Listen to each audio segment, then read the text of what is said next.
Boa noite. Vamos começar então recitando as 3 Ave-Marias como de costume.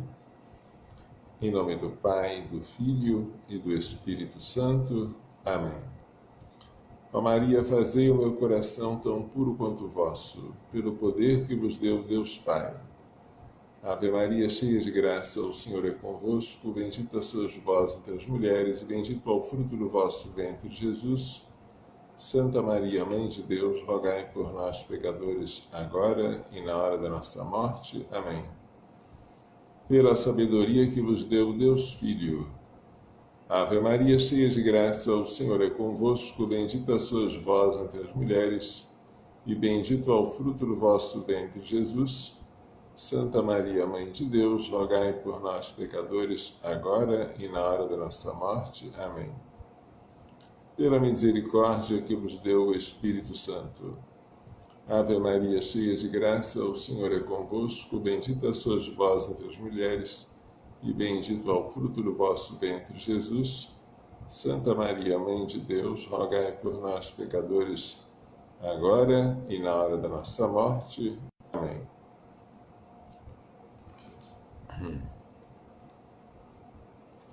Estão me ouvindo bem, direitinho? O som está bom? Não, né? Está sem som? O que houve? O que pode ter acontecido?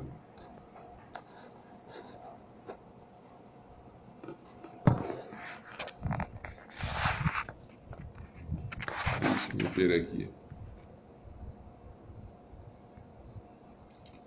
O som está bom? O som está bom para vocês? Tá joia? Então tá bom. Se o som estiver bom, então vamos iniciar, porque este assunto é muito importante, tá? O nosso assunto hoje é sobre o matrimônio e a sua indissolubilidade. O que Deus uniu, o homem não separe.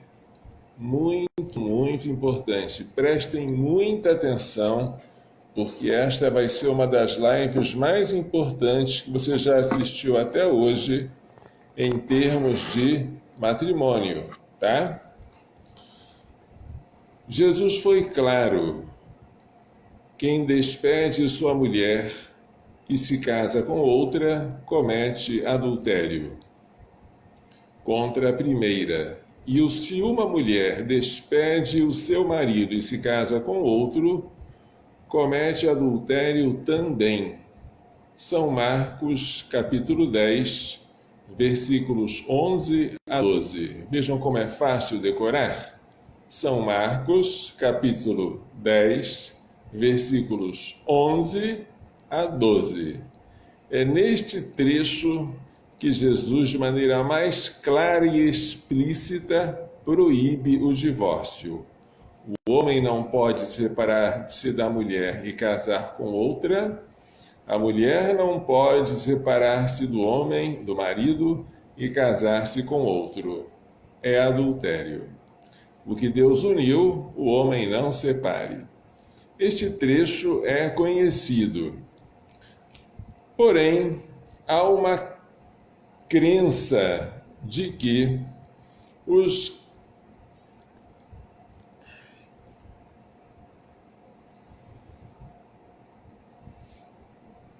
que se casaram podem se separar definitivamente. É uma crença falsa, errônea, perigosíssima, desde que se comprometam a guardar a continência. Então, os católicos entendem assim: eu me casei, eu não posso me separar e casar com outro. Mas eu posso me separar e viver sozinho. Não tem nada demais. Há muitos católicos pensando isso, e isto é falso. E é isso que eu quero esclarecer a vocês. Não são 1, nem 2, nem 3, são muitos católicos pensando assim. Não deu certo o casamento, você não pode se casar com um terceiro.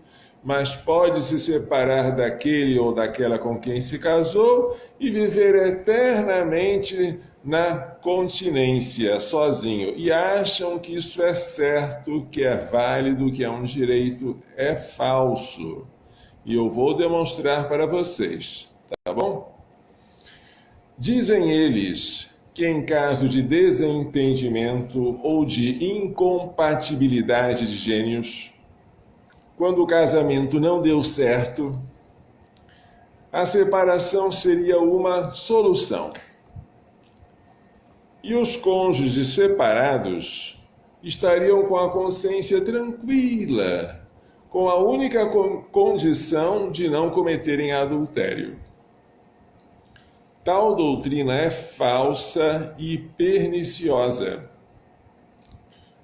Pela aliança matrimonial, eu estou lendo o Catecismo 1601, o homem e a mulher constituem entre si uma comunhão de vida toda. Portanto, não se trata de uma comunhão temporária nem experimental, não é enquanto der certo. É uma comunhão de vida toda. E diz o cânon 1151, este aqui é o Código de Direito Canônico, o livro que rege a disciplina da Igreja.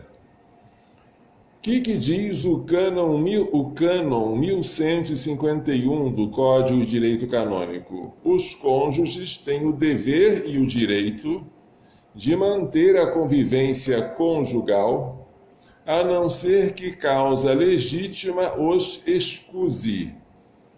Então, cônjuges têm o direito, mas também o dever de manter a convivência conjugal. Conviver é um dever, a não ser que causa legítima os excuse. Vejamos que causa seria esta. Que causa legitimaria a separação dos cônjuges? Existem dois tipos de separação, a perpétua e a temporária. A separação perpétua só é legítima em uma única causa, o adultério. Isso está disciplinado no cânon 1152. Esse adultério deve ser real, não basta uma simples suspeita. Não deve ter sido consentido nem provocado pelo outro cônjuge. E, além disso, o outro cônjuge, para ter direito à separação, não pode também ele ter cometido adultério. Então, você foi traído pelo seu cônjuge, pode ser marido ou mulher.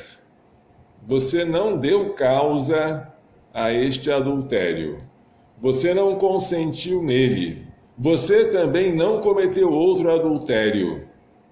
Então, neste caso, você pode, embora não seja recomendável, separar-se perpetuamente do cônjuge adúltero. No entanto, tal separação é permitida, abre aspas, embora se recomende vivamente que o cônjuge, movido pela caridade cristã e pela solicitude do bem da família, não negue o perdão ao cônjuge adúltero e não interrompa a vida conjugal. Este é o cânon 1152, parágrafo 1º. Ou seja, a Igreja recomenda que mesmo quando houve adultério,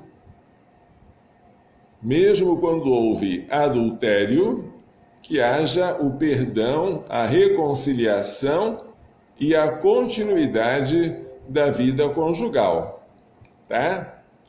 Muito bem. Eu estou falando do cânon 1152, parágrafo 1º, tá? Convém ainda lembrar que mesmo quando tal separação perpétua é legítima, o vínculo matrimonial permanece, e com ele a proibição de se casar com um terceiro.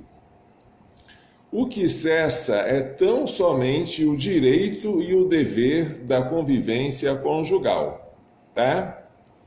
Então, quando você se separa do cônjuge adúltero, por causa do adultério do outro, de que você não teve culpa, você pode exigir uma separação perpétua que serve como penalidade.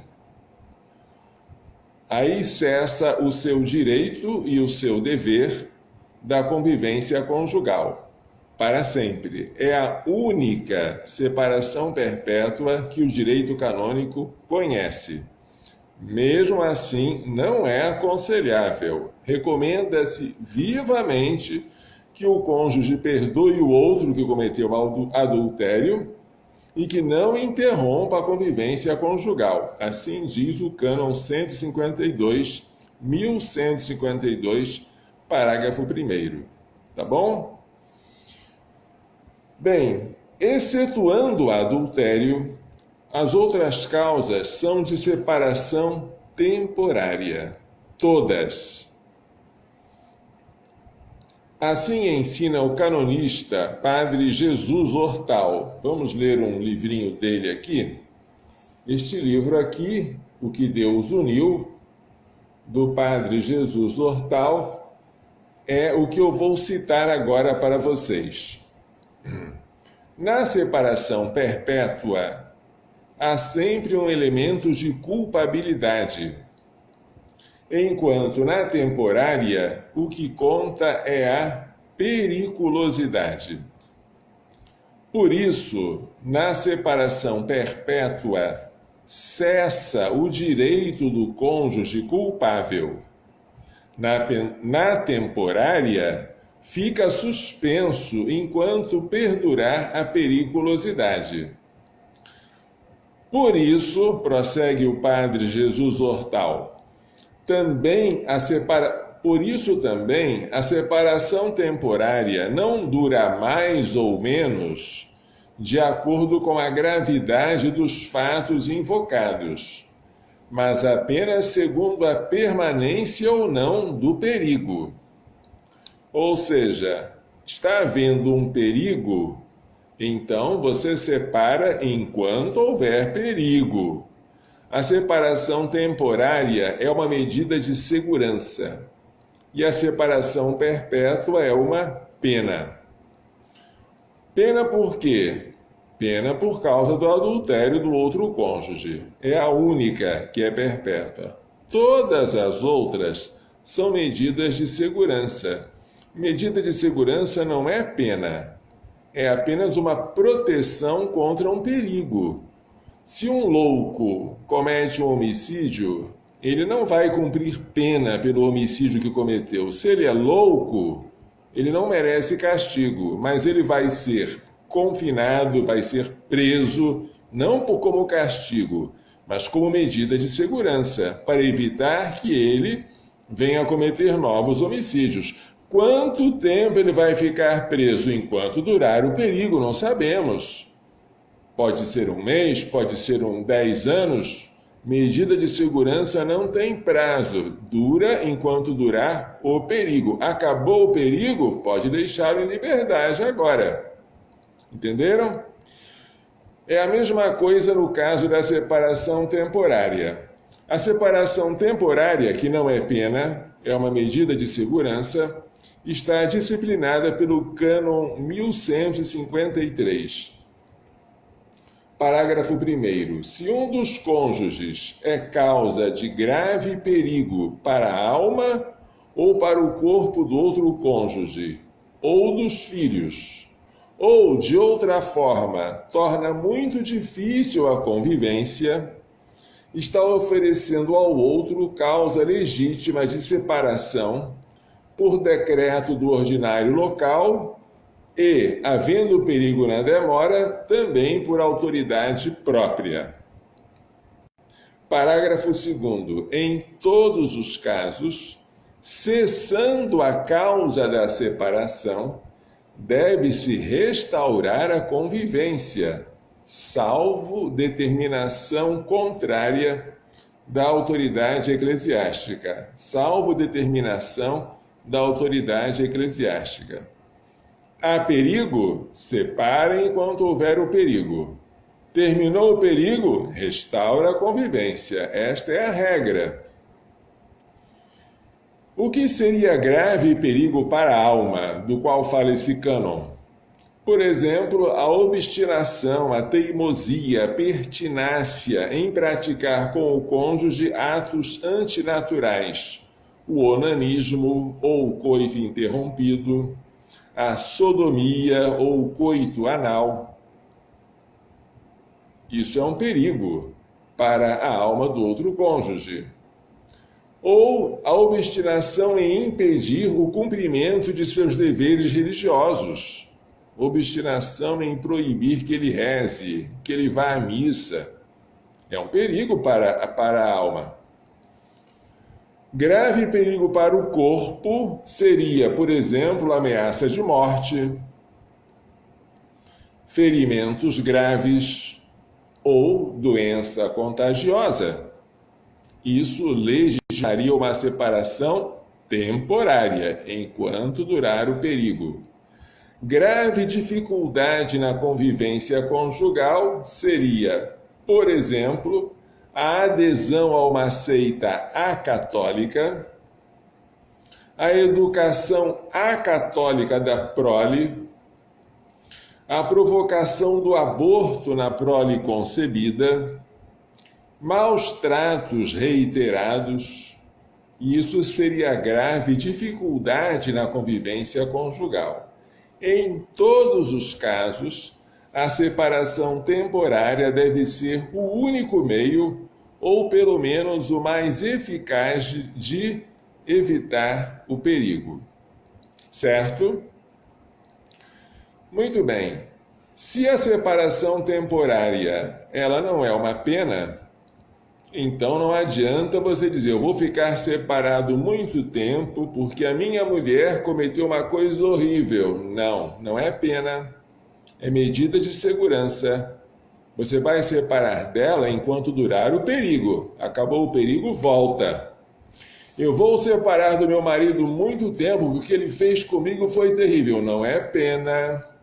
É medida de segurança. Separa enquanto durar o perigo. Acabou o perigo? Volta. Mas há uma causa de separação que não existe. Esta causa é a falta de amor. Ah, padre, eu vou me separar. Por quê? Porque o amor acabou. Esta causa não existe. O amor, que como virtude sobrenatural se chama caridade, diz São Paulo na primeira carta aos Coríntios, capítulo 13, é paciente, é benfazejo, não é interesseiro, não se encoleriza, não leva em conta o mal sofrido, desculpa tudo, crê tudo, espera tudo, suporta tudo. Se o amor tudo suporta e tudo perdoa, nunca você pode dizer, eu me separei porque acabou o amor. É absurdo, certo? Esta causa não existe.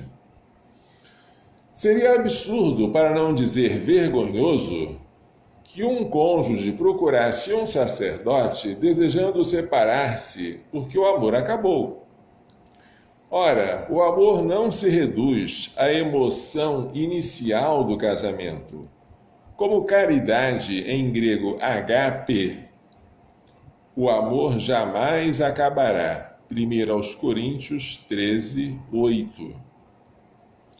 Se devemos amar até os inimigos, Mateus 5,44, quanto maior é nosso dever de amar aquele ou aquela a quem prometemos fidelidade na alegria e na tristeza, na saúde e na doença, todos os dias de nossa vida.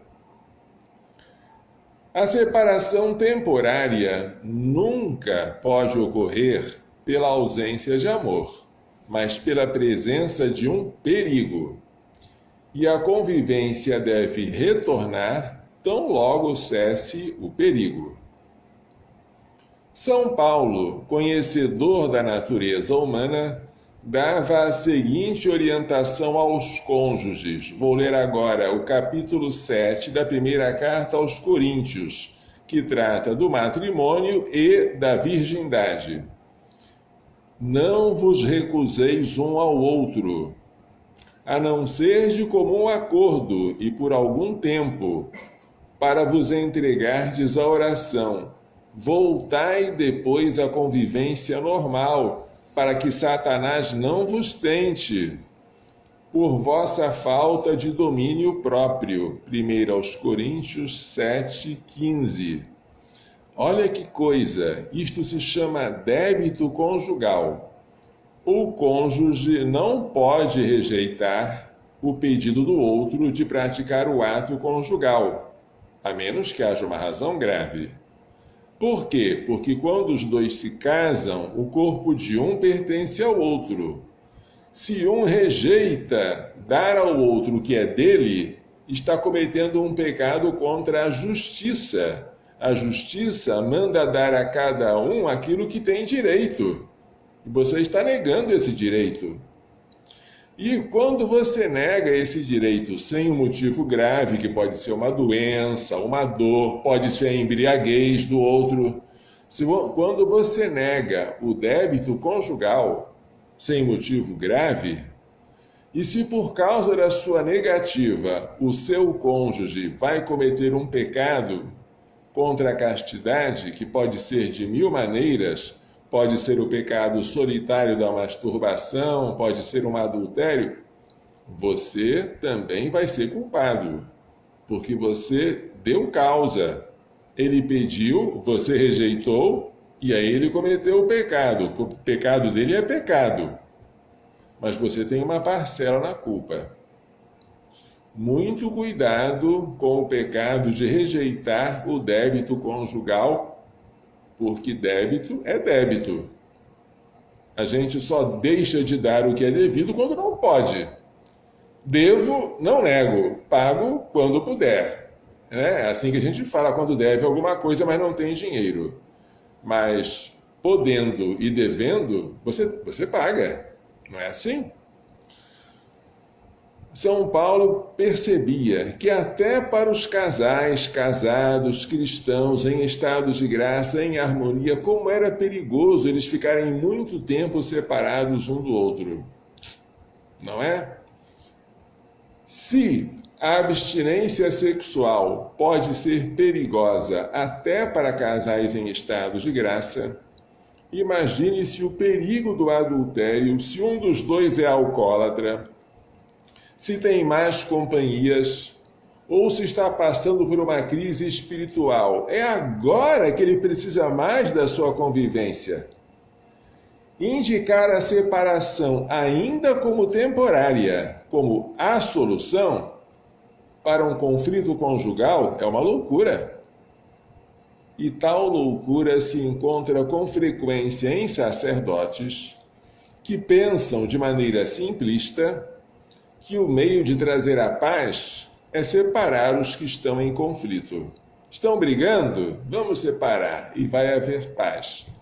Maneira simplista de pensar. Ora, a única paz que a separação traz aos cônjuges é aquela que o mundo dá, não a que Jesus nos prometeu. Deixo-vos a paz, dou-vos a minha paz. Não é a maneira do mundo que eu a dou. João 14:27. A paz de Jesus é uma paz interior que coexiste com as tribulações externas. A paz no sentido de você não ter mais ninguém para brigar, de que você agora está sozinho sem ninguém perturbar você, não é a paz que Jesus prometeu. E se alguém está querendo oferecer isso, cuidado. O matrimônio ratificado e consumado, isto é, quando houve o ato conjugal, não pode ser dissolvido por nenhum poder humano, nem por nenhuma causa, exceto a morte. Você contraiu o matrimônio. O matrimônio foi válido por causa do seu consentimento livre, da sua abertura à vida, da promessa de fidelidade. Depois você consumou este matrimônio através do ato conjugal. Tal matrimônio ratificado e consumado não pode ser dissolvido por nenhum poder humano, nem pelo Papa, nem por nenhuma causa, nem sequer o adultério do outro, exceto a morte. Mas, padre, você não falou que o adultério do outro legitima a separação? Separação de corpos, com manutenção do vínculo. Porque você separa do cônjuge adúltero, mas não tem o direito de se casar com o terceiro. Entenderam? Separação do vínculo, dissolução do vínculo, só com a morte. É possível, porém, que por algum motivo o matrimônio nunca tenha existido, que o matrimônio tenha sido nulo.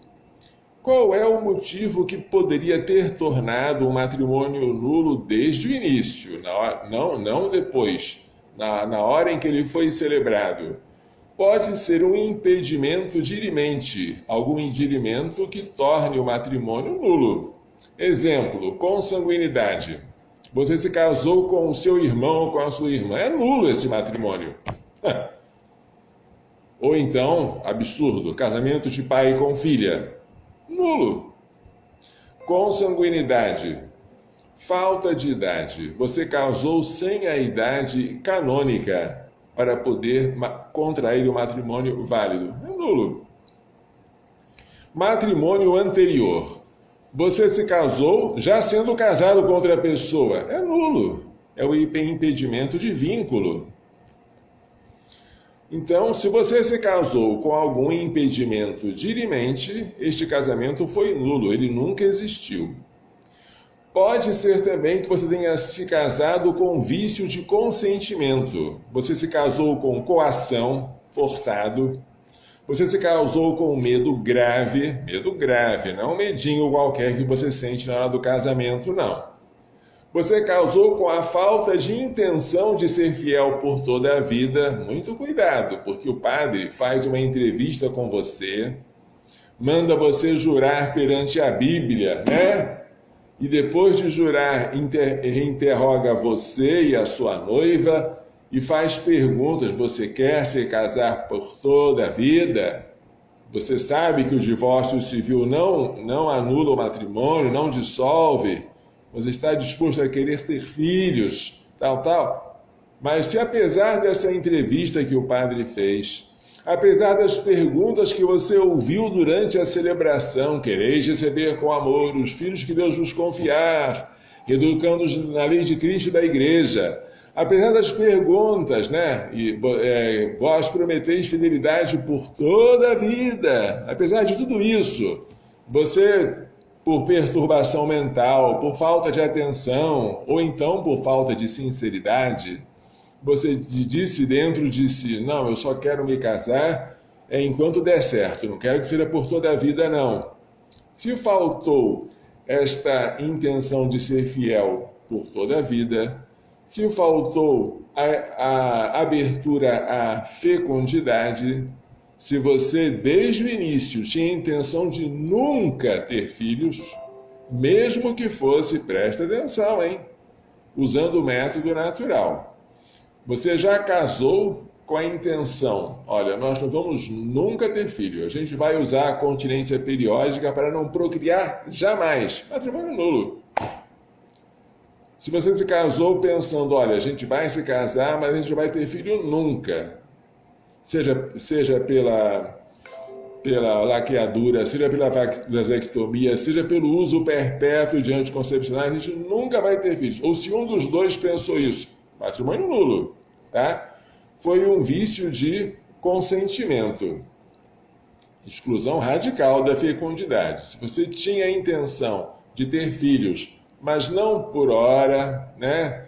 Ou de você usar anticoncepcionais por algum tempo, você casou-se em pecado, mas o matrimônio foi válido, tá? Para o matrimônio ser nulo, tem que haver uma exclusão radical da fecundidade, tá bom? Esta é a única causa que pode fazer, esta exclusão radical é que pode tornar o seu matrimônio nulo, tá?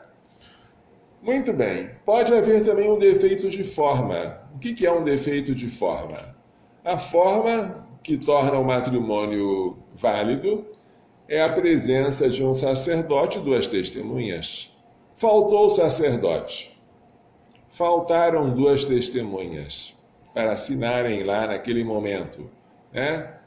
O matrimônio foi nulo, nunca existiu. Impedimento dirimente, tá. Ou seja, é um impedimento que torna o matrimônio nulo.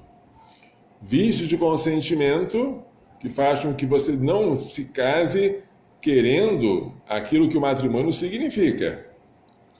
Ou então, defeito de forma, falta de um sacerdote e das duas testemunhas, que é exigido pela Igreja para a validade de todos os casamentos entre católicos. Não houve matrimônio. Ah, mas eu saí da igreja, fiz festa. Você pensou que se casou, mas não se casou. O casamento nunca existiu. Em tais casos, os nubentes permanecem solteiros, embora até pensem que estão casados. E até depois tenham filhos e tudo mais, mas permanecem solteiros.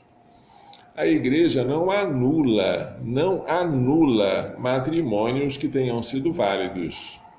O que ela pode fazer é investigar se por algum motivo o matrimônio nunca existiu. Vamos então verificar se de fato esse matrimônio existiu ou se vocês desde o início foram e são solteiros. Não há, portanto, processo de anulação de matrimônios ratificados e consumados. Se tais matrimônios foram válidos, a Igreja não tem o poder de invalidá-los. Mas ela pode, após uma prudente investigação, declarar que o matrimônio foi nulo e que os nubentes permanecem solteiros. Em tal caso, eles estão livres para se casar não uma segunda vez, pois o suposto casamento não houve, mas pela primeira vez. Se você descobre que o matrimônio foi nulo, você agora está livre para se casar pela primeira vez, não pela segunda, porque a primeira não houve. No entanto, mesmo que o matrimônio tenha sido nulo, convém tentar convalidá-lo. É o que dizia sabiamente o cânon 1676. Então, novamente, vamos pegar o Código de Direito Canônico e vamos ler o cânon 1676, o que ele dizia antes da reforma processual de 2015. Antes de aceitar a causa e sempre que percebe esperança de sucesso, o juiz use de meios pastorais a fim de que os cônjuges sejam levados a convalidar, eventualmente, o matrimônio e restabelecer a convivência conjugal. Convalidar. A Igreja não tem nenhum interesse em separar os cônjuges. Eles vivem sob o mesmo teto. Você percebeu que há uma nulidade. Não vai separar, não. Você tenta convalidar. Eles já estão separados. Eles agora querem que a igreja faça uma declaração de nulidade. Antes, tenta convalidar. Afinal, o Evangelho aplica a Jesus o que disse o profeta Isaías: não quebrará o caniço rachado, nem apagará a mecha que ainda fumega. Está em São Mateus 12:20 citando Isaías 42:3. Também a Igreja não tem interesse em quebrar o que pode ser curado, nem de apagar o que pode ser aceso. Se tem jeito, vamos consertar. Se é possível convalidação, não vamos estimular a separação. Se a chama está ainda fumegando, mas não apagou, vamos acendê-la. Esse é o espírito da Igreja. A Igreja não tem nenhum interesse na separação daquilo que pode ser convalidado. Se em uma crise conjugal um sacerdote percebe que o matrimônio foi ou pode ter sido nulo, o primeiro cuidado do sacerdote é guardar silêncio. Não fale isso. Em seguida, deve-se buscar a reconciliação do casal. Vamos agora fazer com que os dois se reconciliem? A prática da oração cotidiana em família, sobretudo o terço mariano, a fuga das ocasiões próximas de pecar.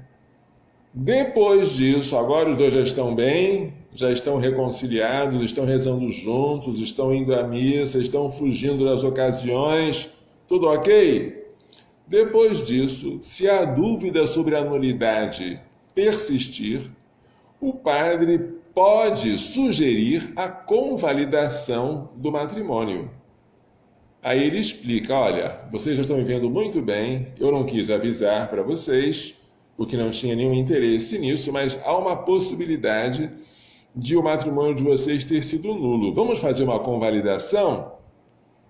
E esta convalidação pode ser feita pela simples renovação do consentimento, como dizem os cânones 1156 a 1160. E assim tudo termina em final feliz. Tá certo? Bem, mas se o sacerdote, com boa intenção, resolve informar a mulher ou ao marido que está sofrendo que o seu matrimônio pode ter sido nulo, que coisa horrível um padre fazer isso, né? Cria-se na pobre alma a expectativa não de reconciliação, mas de separação definitiva. Ainda que depois de terminado o processo canônico, confirme-se que o matrimônio foi válido e que aquela esperança era uma esperança infundada, quando isso acontecer, a imaginação daquele cônjuge já terá voado longe. Enquanto o processo durava, o cônjuge pensava, puxa, será que o meu matrimônio é nulo? Se eu for nulo, eu vou me casar com quem? Como é que vai ser? A imaginação já terá voado, não é? O que tornará cada vez mais difícil a reconciliação. E ainda mais, se desde o início o padre assegurar que o casamento foi nulo, o casal se sentirá na obrigação moral de evitar os atos conjugais, uma vez que entre os solteiros tais atos constituem o pecado da fornicação. Por isso o padre tem que ficar em silêncio. Só vai falar da possibilidade de o casamento ter sido nulo depois de já ter acabado com a crise conjugal. Aí sim vamos convalidar. Pronto. Como é grande o dano que um sacerdote bem intencionado pode causar se não procurar desde o início curar o que está rachado e reacender a chama que está se apagando. Como é grande. O problema que eu acabei de falar tornou-se ainda maior em 2005, quando o Papa Francisco publicou o motu proprio Mitis Iudex Dominus Jesus, o manso juiz Senhor Jesus.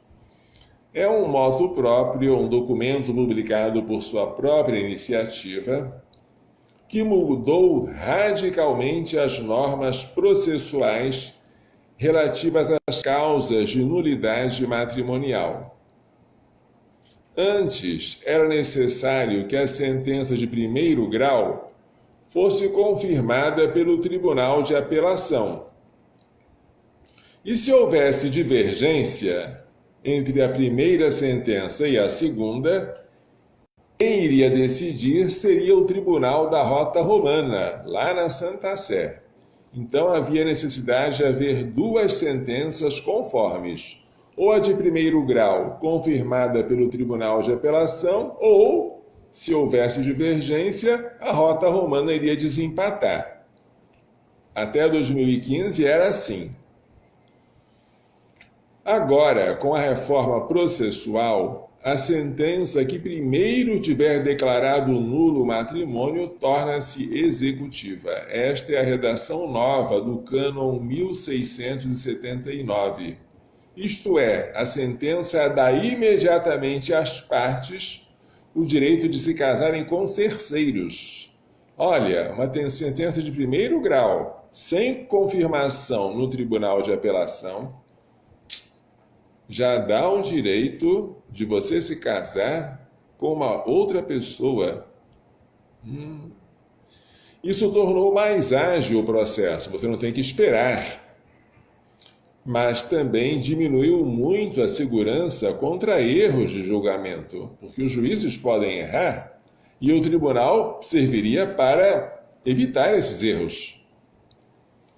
Desde 2015, tem havido uma corrida de casais pela sentença de nulidade matrimonial, como se fosse um remédio para todas as dificuldades do matrimônio. Um divórcio católico. Oba! Vamos fazer uma nulidade? Que isso, gente? Como é que um padre deve agir pastoralmente? Diante da crise pela qual passa a Santa Igreja, nós, sacerdotes, devemos tomar um cuidado redobrado pela família, que é a igreja doméstica e o santuário da vida. Quando alguém, sob nossa direção espiritual, vem reclamar do seu cônjuge, meu marido é terrível, minha mulher eu não consigo suportá-la, não devemos sequer cogitar, e muito menos falar, em separação ou nulidade. Você que é padre, esqueça, não fale isso.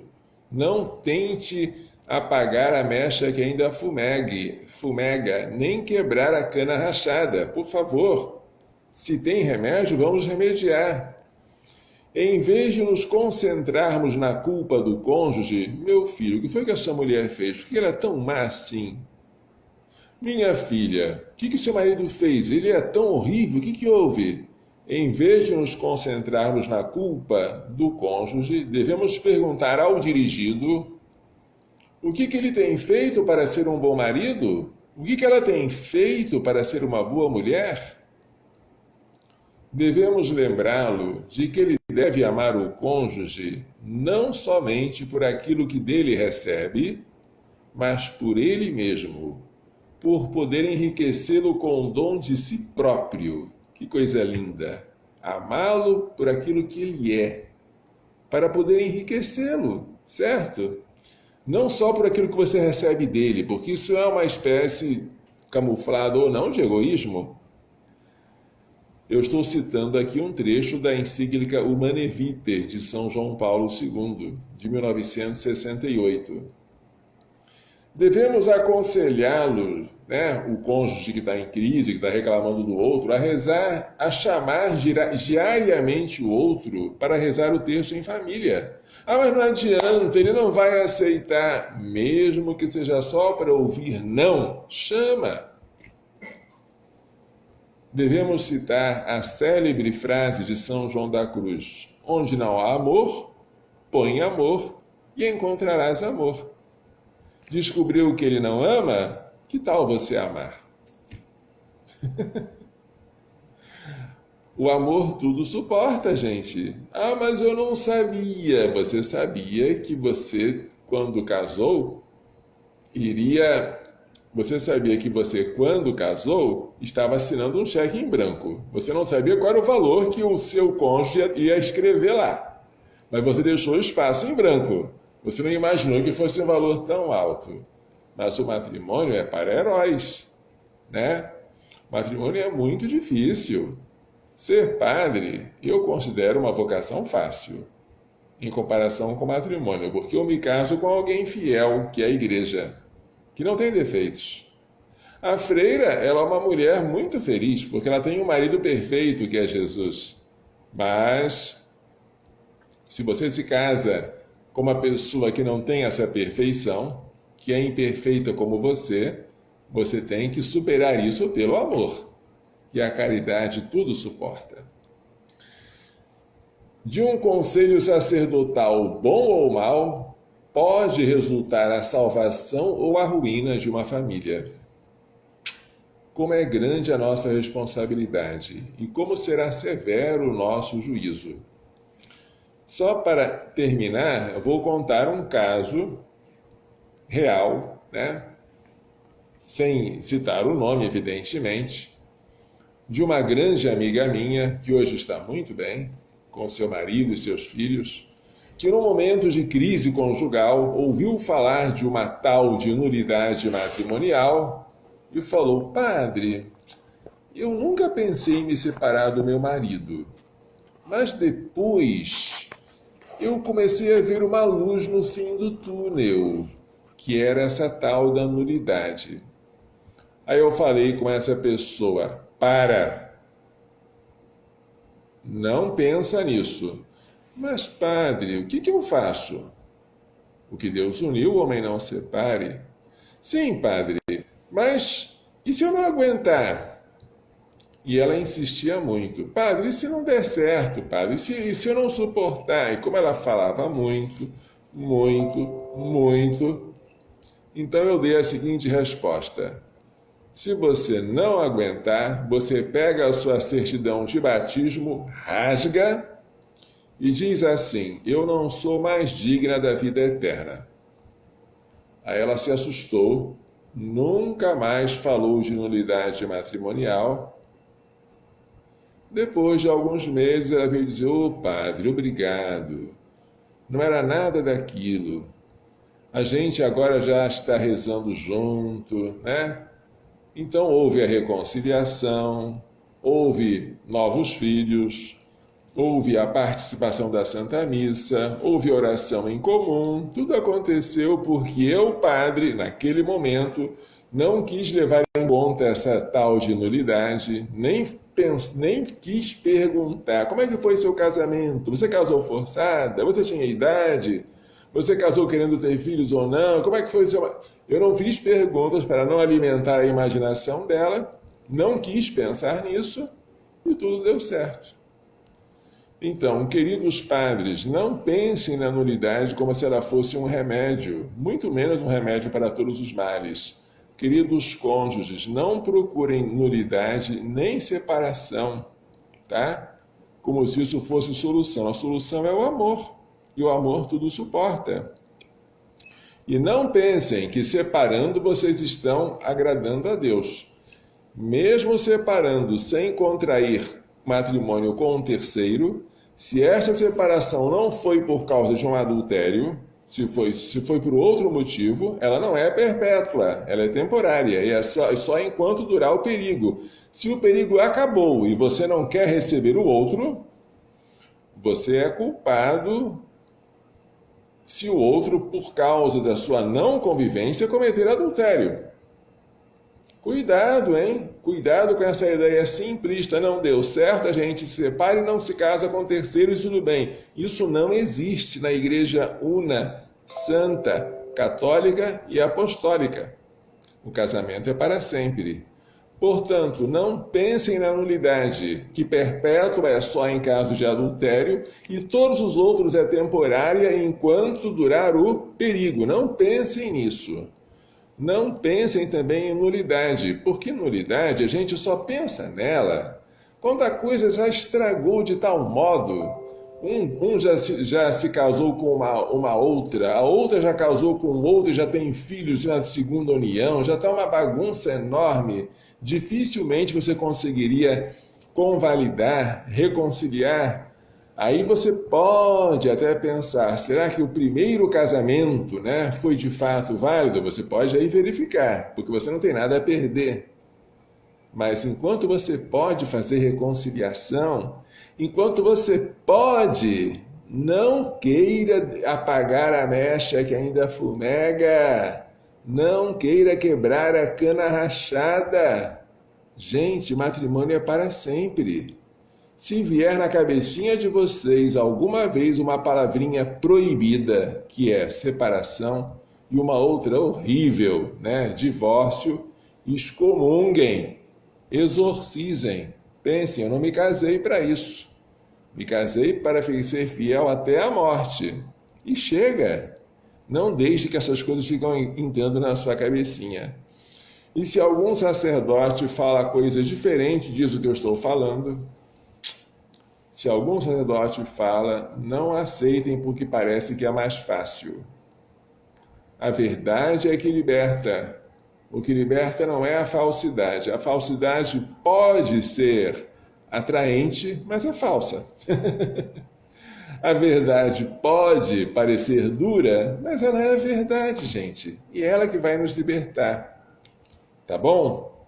Portanto, vocês que são solteiros estão com medo do casamento? De fato, o casamento é para os heróis. Ninguém obriga você a se casar, mas saiba que é uma via de mão única, não tem retorno. E não adianta tentar chamar de nulidade ou de separação aquilo que você pretende que seja, na verdade, um divórcio católico. Isso não existe. Tá bom, gente? São esclarecimentos importantíssimos que eu peço que vocês continuem, que vocês não deixem de levar em consideração. Este livro aqui, que eu também usei como referência na live de hoje, é do Dom Rafael Llano Cifuentes, sobre o direito matrimonial canônico.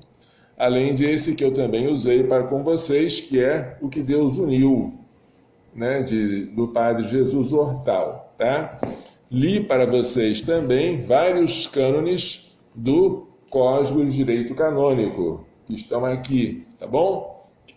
E se vocês quiserem por escrito o que eu acabei de falar, procurem na página providaanapolis.org.br digitando O Homem Não Separe. Digitem isso, vocês logo vão encontrar um artigo que vocês podem ler com calma e conferir na fonte o que eu acabei de dizer para vocês, tá bom? Ufa! Espero que vocês sejam portadores, praticantes e divulgadores disso para tanta gente que neste mundo divorcista precisa aprender. Certo?